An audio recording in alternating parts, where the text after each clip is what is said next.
Hello friends, I welcome you to the third installment in this calm reading of 5 Children and It. Tonight I will be reading for you Chapter 3, Being Wanted. Now, let us find that place where we can relax and settle down. And let us begin Chapter 3. The morning after the children had been the possessors of boundless wealth, and had been unable to buy anything really useful or enjoyable with it, except 2 pairs of cotton gloves, 12 penny buns, an imitation crocodile skin purse, and a ride in a pony cart, they awoke without any of the enthusiastic happiness which they had felt on the previous day, when they remembered how they had had the luck to find a psammite or a sand fairy, and to receive its promise to grant them a new wish every day. For now they had had 2 wishes, beauty and wealth, and neither had exactly made them happy. But the happening of strange things, even if they are not completely pleasant things, is more amusing than those times when nothing happens but meals, and they are not always completely pleasant, especially on the days when it is cold mutton or hash. There was no chance of talking things over before breakfast, because everyone overslept itself as it happened, and it needed a vigorous and determined struggle to get dressed so as to be only 10 minutes late for breakfast. During this meal, some efforts were made to deal with the question of the psammite in an impartial spirit. But it is very difficult to discuss anything thoroughly, and at the same time to attend faithfully to your baby brother's breakfast needs. The baby was particularly lively that morning. He not only wriggled his body through the bar of his high chair and hung by his head, choking and purple, but he collared a tablespoon with desperate suddenness, hit Cyril heavily on the head with it, and then cried because it was taken away from him, put his fat fist in his bread and milk, and demanded Nam, which was only allowed for tea. He sang, he put his feet on the table, he clamored to go walkie. The conversation was something like this. "Look here, about that sand fairy, look out, he'll have the milk over." Milk removed to a safe distance. "Yes, about that fairy. No, lamb dear, give Panther the narkipoon." Then Cyril tried. "Nothing we've had yet has turned out." Oh, he nearly had the mustard that time. "I wonder whether we'd better wish, hello, you've done it now, my boy." And in a flash of glass and pink baby paws, the bowl of golden carp in the middle of the table rolled on its side, and poured a flood of mixed water and goldfish into the baby's lap, and into the laps of the others. Everyone was almost as much upset as the goldfish. The lamb only remained calm. When the pool on the floor had been mopped up, and the leaping, gasping goldfish had been collected and put back in the water, the baby was taken away to be entirely redressed by Martha, and most of the others had to change completely. The pinafores and jackets that had been bathed in goldfish and water were hung out to dry, and then it turned out that Jane must either mend the dress she had torn the day before, or appear all day in her best petticoat. It was white and soft and frilly, and trimmed with lace, and very, very pretty. Quite as pretty as a frock, if not more so. Only it was not a frock, and Martha's word was law. She wouldn't let Jane wear her best frock, and she refused to listen for a moment to Robert's suggestion that Jane should wear her best petticoat and call it a dress. "It's not respectable," she said, "and when people say that, it's no use anyone saying anything. You will find this out for yourselves some day." So there was nothing for it but for Jane to mend her frock. The hole had been torn the day before, when she happened to tumble down in the High Street of Rochester, just where a water cart had passed on its silvery way. She had grazed her knee, and her stocking was much more than grazed, and her dress was cut by the same stone which had attended to the knee and the stocking. Of course, the others were not such sneaks as to abandon a comrade in misfortune. So they all sat on the grass plot around the sundial, and Jane darned away for dear life. The lamb was still in the hands of Martha, having its clothes changed, so conversation was possible.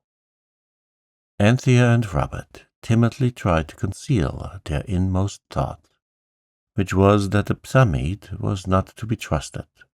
But Cyril said, "Speak out. Say what you've got to say. I hate hinting, and don't know, and sneakish ways like that." So then Robert said, as in honor bound, "Sneak yourself. Anthea and me weren't so goldfishy as you two were, so we got changed quicker, and we had time to think it over. And if you ask me—" "I didn't ask you," said Jane, biting off a needleful of thread, as she had always been strictly forbidden to do. "I don't care who asks or who doesn't," said Robert, "but Anthea and I think the Psammead is a spiteful brute. If it can give us our wishes, I suppose it can give itself its own, and I feel almost sure it wishes every time that our wishes shan't do us any good.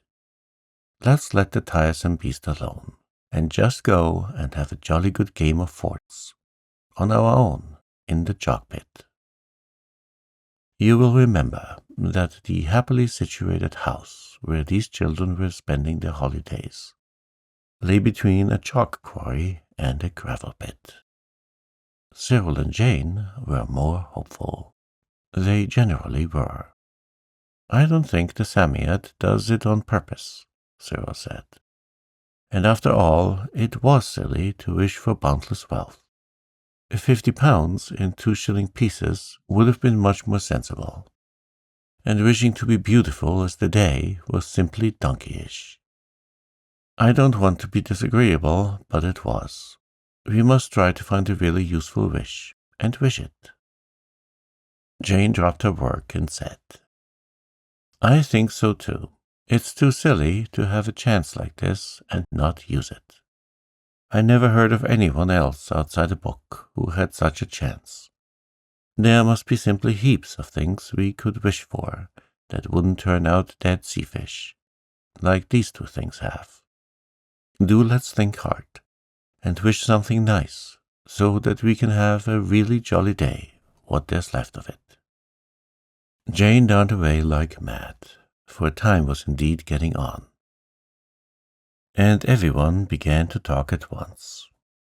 If you had been there, you could not possibly have made head or tail of the talk, but these children were used to talking by fours, as soldiers march, and each of them could say what it had to say quite comfortably, and listen to the agreeable sound of its own voice,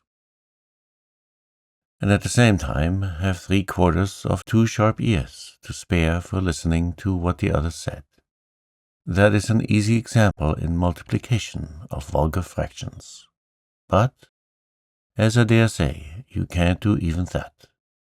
I won't ask you to tell me whether 3/4 times 2 is 1.5, but I will ask you to believe me that this was the amount of ear each child was able to lend to the others.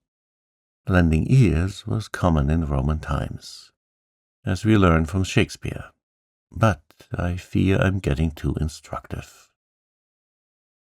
when the frock was darned, the start for the gravel pit was delayed by Martha's insisting on everybody washing its hands, which was nonsense, because nobody had been doing anything at all except Jane. And how can you get dirty doing nothing? That is a difficult question, and I cannot answer it on paper. In real life, I could very soon show you, or you me, which is much more likely. During the conversation in which the 6 ears were lent, there were 4 children, so that sum comes right. It had been decided that £50 in 2-shilling pieces was the right wish to have. And the lucky children, who could have anything in the wide world by just wishing for it, hurriedly started for the gravel pit to express their wishes to the Psammead. Martha caught them at the gate and insisted on their taking the baby with them. Not want him indeed. Why, everybody'd want him a duck. With all their hearts they would, and you know you promised your ma to take him out every blessed day, said Martha. I know we did, said Robert in gloom, but I wish the lamb wasn't quite so young and small. It would be much better fun taking him out. He'll mend of his youngness in time, said Martha. And as for his smallness, I don't think you'd fancy carrying of him any more, however big he was. Besides, he can walk a bit. Bless his precious fat legs, a ducky. He feels the benefit of the new laid air. So he does a pet. With this and a kiss, she plumped the lamb into Anthea's arms and went back to make new pinafores on the sewing machine. She was a rapid performer on this instrument.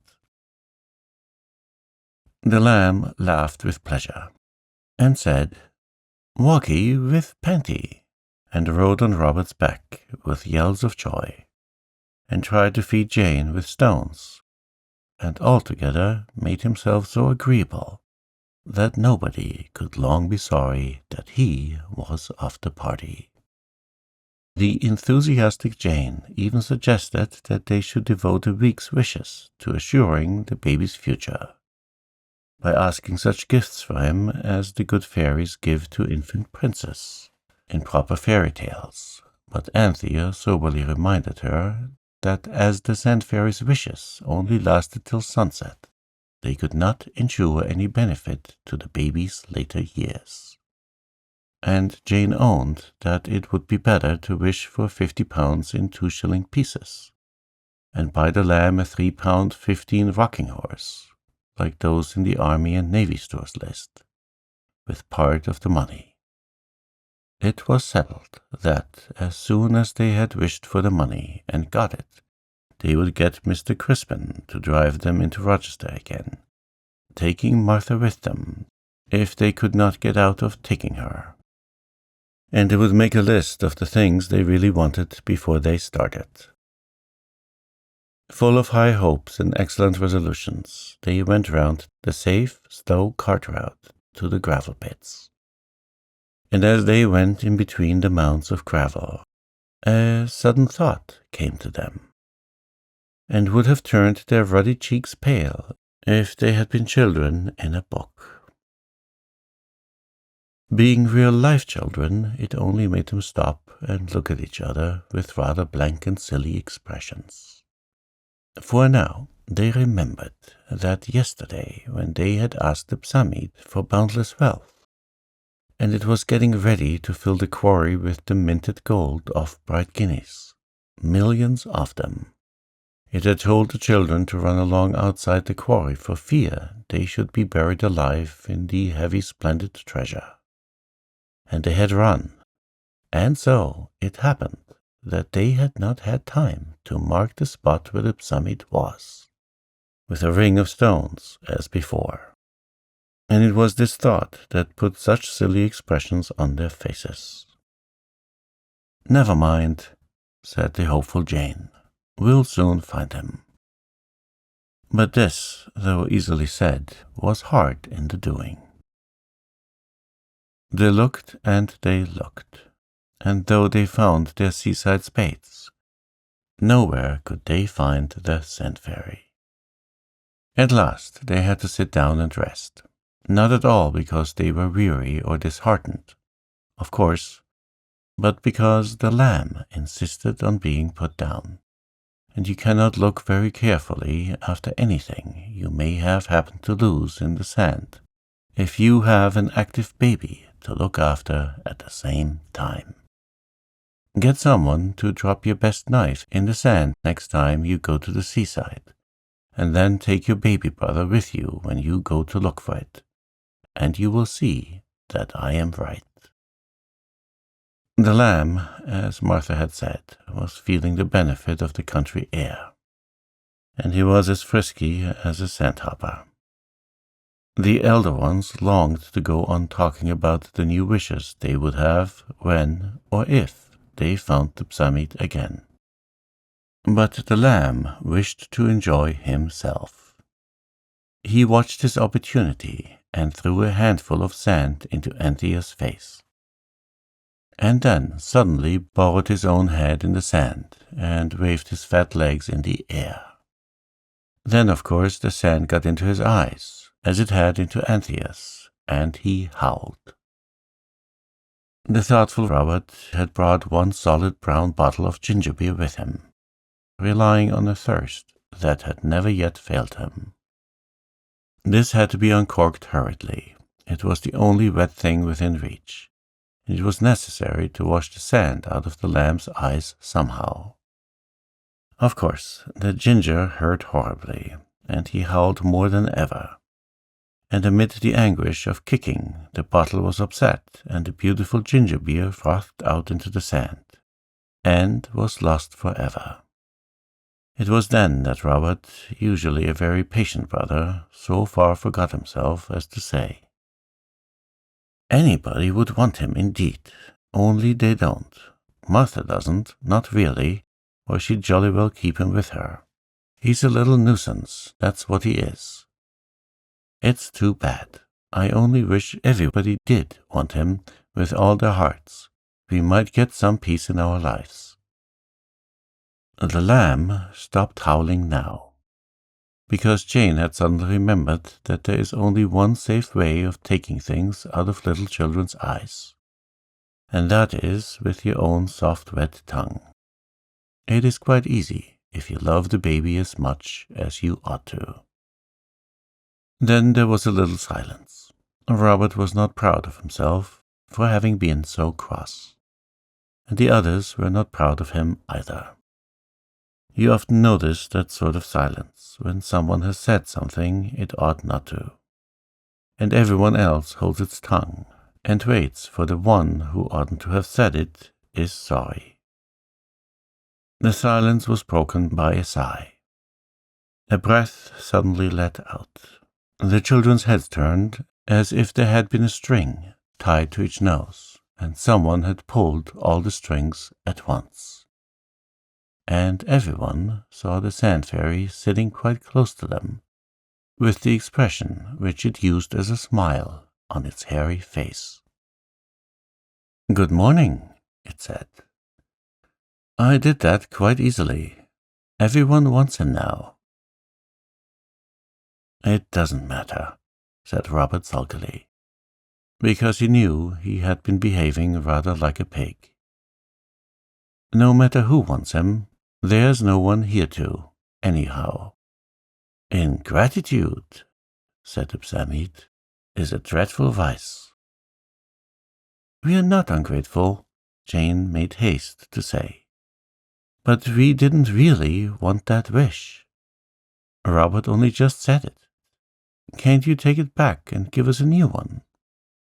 "No, I can't," the sand fairy said shortly. "Chopping and changing, it's not business. You ought to be careful what you do wish.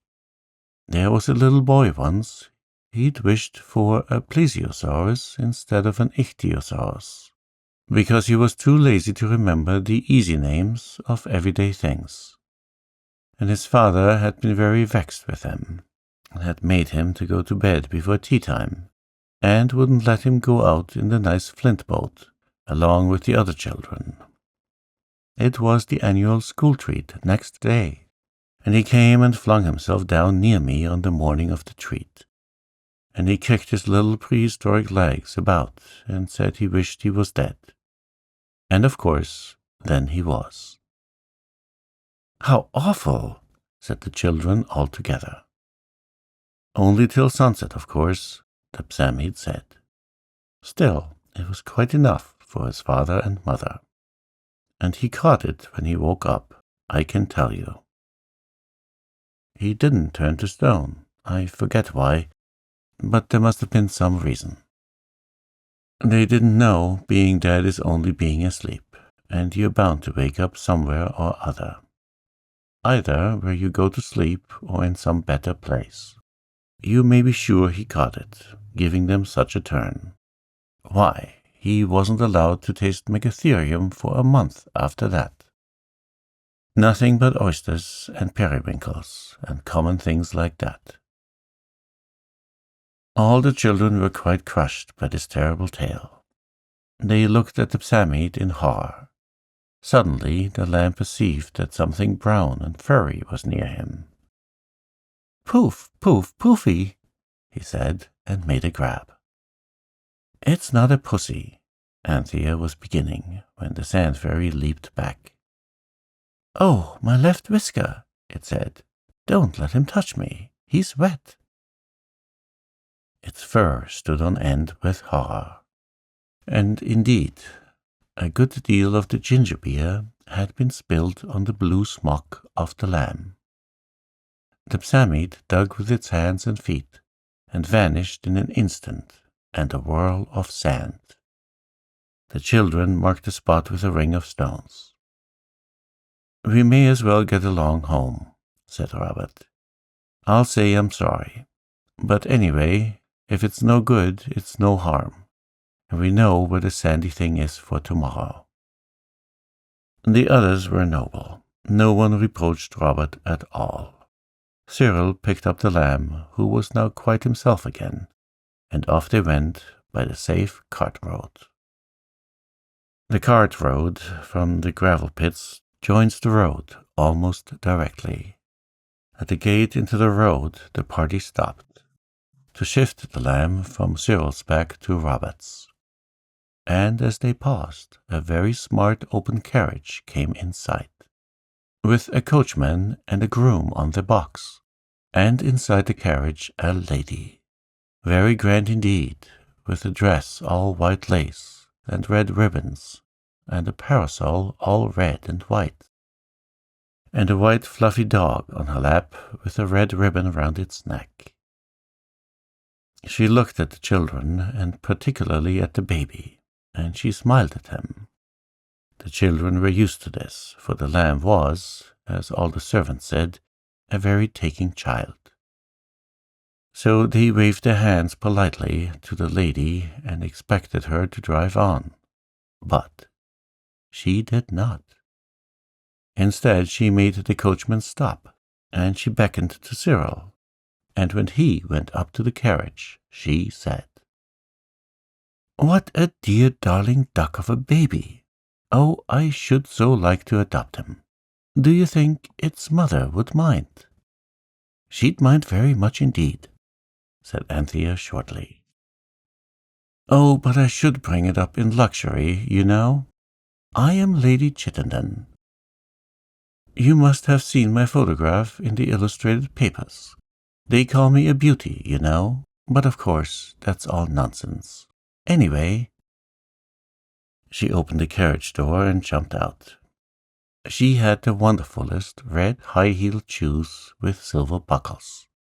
"Let me hold him a minute," she said. And she took the lamb and held him very awkwardly, as if she was not used to babies. Then suddenly she jumped into the carriage with the lamb in her arms, and slammed the door and said, "Drive on." The lamb roared, the little white dog barked, and the coachman hesitated. "Drive on, I tell you," cried the lady, and the coachman did, for, as he said afterwards, it was as much as his place was worth not to. The 4 children looked at each other, and then with one accord they rushed after the carriage and held on behind. Down the dusty road went the smart carriage, and after it, at double quick time, ran the twinkling legs of the lamb's brothers and sisters. The lamb howled louder and louder, but presently his howls changed by slow degree to hiccupy gurgles, and then all was still, and they knew he had gone to sleep. The carriage went on, and the 8 feet that twinkled through the dust were growing quite stiff and tired before the carriage stopped at the lodge of a grand park. The children crouched down behind the carriage, and the lady got out. She looked at the baby as it lay on the carriage seat, and hesitated. "The darling, I won't disturb it," she said, and went into the lodge to talk to the woman there about a setting of Buff Orpington eggs that had not turned out well. The coachman and footman sprang from the box and bent over the sleeping lamb. "A fine boy. Wish he was mine," said the coachman. "He wouldn't favor you much," said the groom sourly. "Too handsome." And the coachman pretended not to hear. He said, "Wonder at her now, I do really. Hates kids. Had none of her own and can't abide other folkses." The children, crouching in the white dust under the carriage, exchanged uncomfortable glances. "Tell you what," the coachman went on firmly. "Blowed if I don't hide the little nipper in the hedge and tell her his brothers took him. Then I'll come back for him afterwards." "No, you don't," said the footman. "I've took to that kid so as never was. If anyone's to have him, it's me, so there." "Stow your gab," the coachman rejoined. "You don't want no kids, and if you did, one kid's the same as another to you. But I'm a married man and a judge of breed. I knows a first-rate yearling when I sees him. I'm a-going to have him, and least said soonest mended." "I should ha' thought," said the footman sneeringly. "You'd a'most enough. What with Alfred and Albert and Louise and Victor Stanley and Helena Beatrice and another." The coachman hit the footman in the chin. The footman hit the coachman in the waistcoat. The next minute the two were fighting here and there, in and out, up and down, and all over everywhere. The little dog jumped on the box of the carriage and began barking like mad. Cyril, still crouching in the dust, waddled on bent legs to the side of the carriage farthest from the battlefield. He unfastened the door of the carriage. The 2 men were far too much occupied with their quarrel to notice anything. Took the lamb in his arms, and still stooping, carried the sleeping baby a dozen yards along the road, to where a stile led into a wood. The others followed, and there, among the hazels and young oaks and sweet chestnuts, covered by high, strong-scented bracken, and they all lay hidden till the angry voices of the men were hushed at the angry voice of the red and white lady. And, after a long and anxious search, the carriage, at last, drove away. "My only hat," said Cyril, drawing a deep breath as the sound of wheels at last died away. "Everyone does want him now, and no mistake. That Samiad has done us again. Tricky brute. For any sake, let's get the kid safe home." So they peeped out, and, finding on the right hand only lonely white road, and nothing but lonely white road on the left, they took courage and the road, Anthea carrying the sleeping lamb. Adventures dogged their footsteps. A boy with a bundle of faggots on his back dropped his bundle by the roadside and asked to look at the baby, and then offered to carry him. But Anthea was not to be caught that way twice. They all walked on, but the boy followed, and Cyril and Robert couldn't make him go away till they had more than once invited him to smell their fists. Afterwards, a little girl in a blue and white checked pinafore actually followed them for a quarter of a mile, crying for the precious baby. And then she was only got rid of by threats of tying her to a tree in the wood with all their pocket handkerchiefs, so that the bears can come and eat you as soon as it gets dark, said Cyril severely. Then she went off crying. It presently seemed wise to the brothers and sisters of the baby, who was wanted by everyone, to hide in the hedge whenever they saw anyone coming, and thus they managed to prevent the lamb from arousing the inconvenient affection of a milkman, a stonebreaker, and a man who drove a cart with a paraffin barrel at the back of it. They were nearly home when the worst thing of all happened.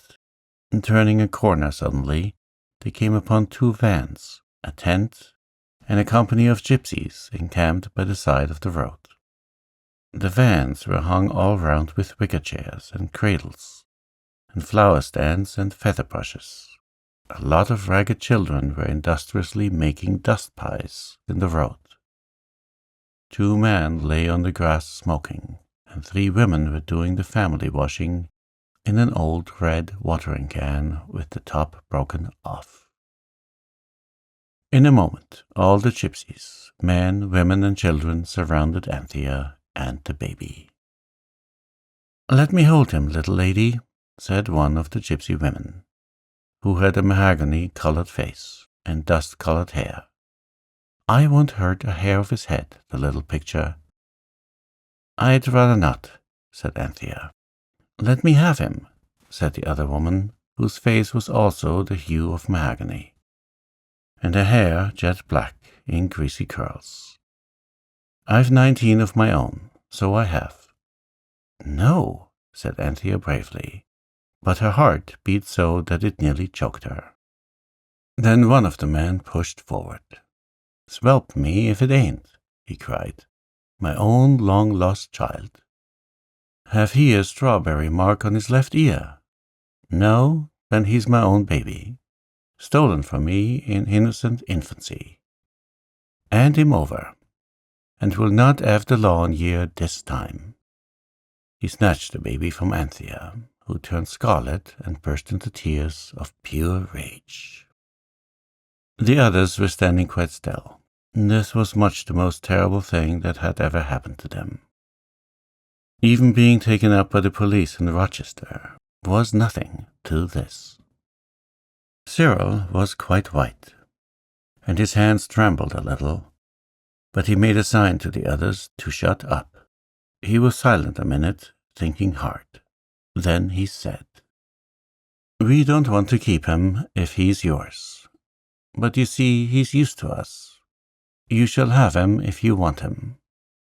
"No, no," cried Anthea, and Cyril glared at her. "Of course we want him," said the women, trying to get the baby out of the man's arms. The lamb howled loudly. "Oh, he's hurt," shrieked Anthea, and Cyril, in a savage undertone, bade her stow it. "You trust me," he whispered. "Look here," he went on, "he's awfully tiresome with people he doesn't know very well. Suppose we stay here a bit till he gets used to you, and then, when it's bedtime, I give you my word of honor, we'll go away and let you keep him if you want to. And then, when we're gone, you can decide which of you is to have him, as you all want him so much." "That's fair enough," said the man who was holding the baby, trying to loosen the red neckerchief which the lamb had caught hold of and drawn round his mahogany throat, so tight that he could hardly breathe. The gypsies whispered together, and Cyril took the chance to whisper too. He said, "Sunset we'll get away then." And then his brothers and sisters were filled with wonder and admiration at his having been so clever as to remember this. "Oh, do let him come to us," said Jane. "See, we'll sit down here and take care of him for you till he gets used to you." "What about dinner?" said Robert suddenly. The others looked at him with scorn. "Fancy bothering about your beastly dinner when when the baby—" Jane whispered hotly. Robert carefully winked at her and went on. "You won't mind my just running home to get our dinner," he said to the gypsy. "I can bring it out here in a basket." His brothers and sisters felt themselves very noble and despised him. They did not know his thoughtful secret intention, but the gypsies did in a minute. "Oh, yes," they said, "and then fetch the police with a pack of lies about it being your baby instead of ours. Did she ever catch a weasel asleep?" they asked. "If you're hungry, you can pick a bit along of us," said the light-haired gypsy woman, not unkindly. "Here, Levi, that blessed child will howl all his buttons off. Give him to the little lady, and let's see if they can't get him used to us a bit." So the lamb was handed back. But the gypsies crowded so close that he could not possibly stop howling. Then the man with the red handkerchief said, "Here, Pharaoh, make up the fire, and you girls see to the pot. Give the kid a chance." So the gypsies, very much against their will, went off to their work, and the children and the lamb were left sitting on the grass. "He'll be all right at sunset," Jane whispered. "But oh, it is awful. Suppose they are frightfully angry when they come to their senses. They might beat us, or leave us tied to trees, or something." "No, they won't," Anthea said. "Oh, my lamb, don't cry any more. It's all right. Panty's got to, ducky. They aren't unkind people, or they wouldn't be going to give us any dinner." "Dinner?" said Robert. "I won't touch that nasty dinner. It would choke me." The others thought so too then. But when the dinner was ready, it turned out to be supper, and happened between 4 and 5. They were all glad enough to take what they could get. It was boiled rabbit with onions and some bird rather like a chicken, but stringier about its legs, and with a stronger taste. The lamb had bread soaked in hot water, and brown sugar sprinkled on the top. He liked this very much, and consented to let the 2 gypsy women feed him with it, as he sat on Anthea's lap. All the long hot afternoon, Robert and Cyril and Anthea and Jane had to keep the lamb amused and happy, while the gypsies looked eagerly on.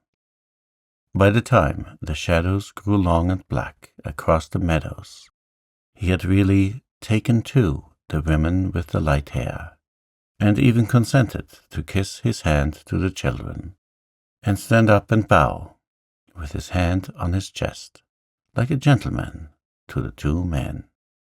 The whole gypsy camp was in raptures with him, and his brothers and sisters could not help taking some pleasure in showing off his accomplishments to an audience so interested and enthusiastic.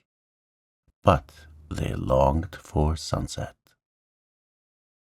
"We're getting into the habit of longing for sunset," Cyril whispered. "How I wish we could wish something really sensible that would be of some use, so that we should be quite sorry when the sunset came." The shadows got longer and longer, and at last there were no separate shadows any more, but one soft glowing shadow over everything. For the sun was out of sight, behind the hill, but he had not really set yet.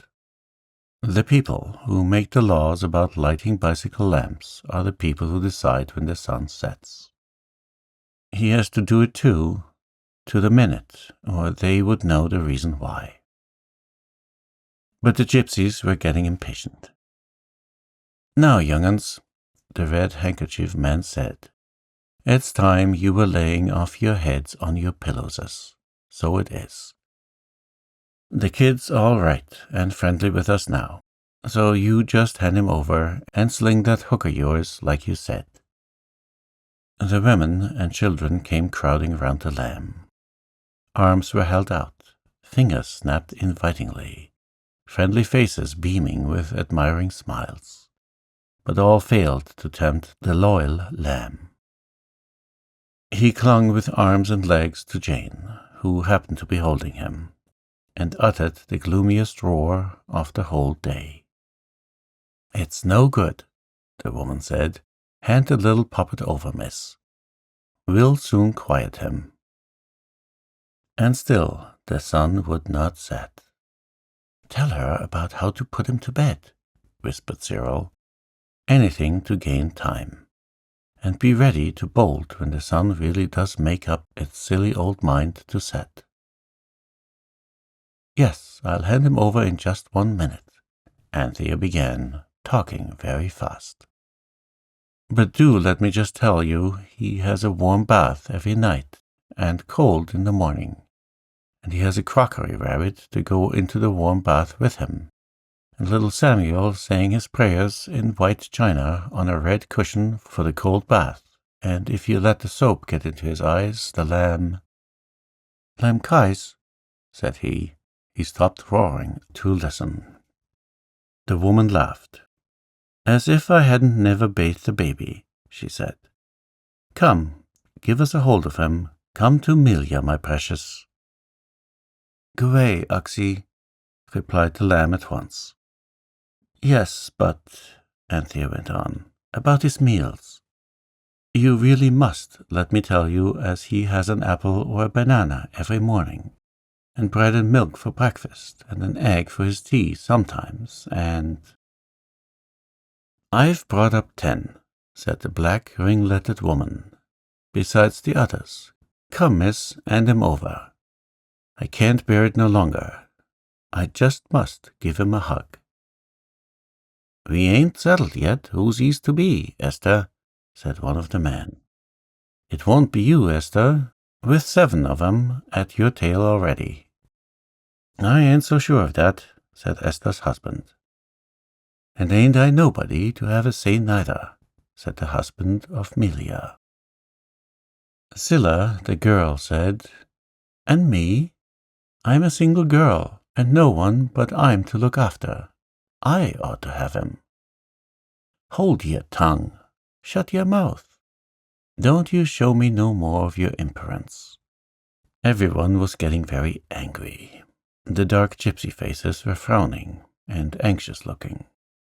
Suddenly a change swept over them, as if some invisible sponge had wiped away the cross and anxious expressions, and left only a blank. The children saw that the sun really had set, but they were afraid to move.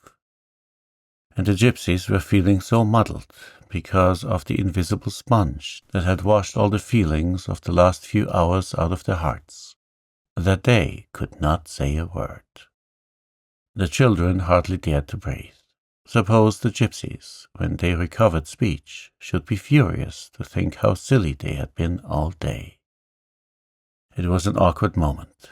Suddenly Anthea, greatly daring, held out the lamb to the red handkerchiefed man. "Here he is," she said. The man drew back. "I shouldn't like to deprive you, miss," he said hoarsely. "Anyone who likes can have my share of him," said the other man. "After all, I've got enough of my own," said Esther. "He's a nice little chap, though," said Amelia. She was the only one who now looked affectionately at the whimpering lamb. Celia said, "If I don't think I must have had a touch of the sun. I don't want him." "Then shall we take him away?" said Anthea. "We suppose you do," said Pharaoh heartily, "and we'll say no more about it." And with great haste all the gypsies began to be busy about their tents for the night. all but Amelia. She went with the children as far as the bend in the road, and there she said, "Let me give him a kiss, miss. I don't know what made us go for it to behave so silly. Us gypsies don't steal babies, whatever they may tell you when you are naughty. We've enough of our own mostly, but I have lost all mine." She leaned towards the lamb, and he, looking in her eyes, unexpectedly put up a grubby soft paw and stroked her face.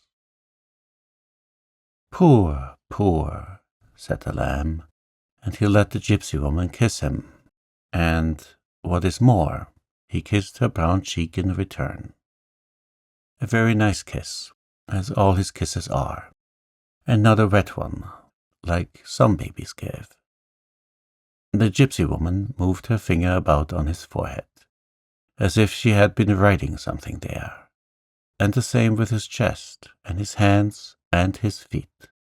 Then she said, "May he be brave, and have the strong head to think with, and the strong heart to love with, and the strong hands to work with, and the strong feet to travel with, and always come safe home to his own." Then she said something in a strange language no one could understand, and suddenly added, "Well, I must be saying so long, and glad to have made your acquaintance." And she turned and went back to her home, the tent by the grassy roadside. The children looked after her till she was out of sight. Then Robert said, "How silly of her. Even sunset didn't put her right. What rot she talked." "Well," said Cyril, "if you ask me, I think it was rather decent of her." "Decent," said Anthea. "It was very nice indeed of her. I think she's a dear." "She's just too frightfully nice for anything," said Jane. And they went home, very late for tea and unspeakably late for dinner. Martha scolded, of course, but the lamb was safe. "I say, it turned out we wanted the lamb as much as anyone," said Robert later. "Of course. But do you feel different about it now the sun's set?" "No," said all the others together. "Then it's lasted over sunset with us." "No, it hasn't," Cyril explained. "The wish didn't do anything to us. We always wanted him with all our hearts when we were our proper selves. Only when we were all pigs this morning, especially you, Robert." Robert bore this much with a strange calm. "I certainly thought I didn't want him this morning," said he. "Perhaps I was a pig. But everything looked so different when we thought we were going to lose him."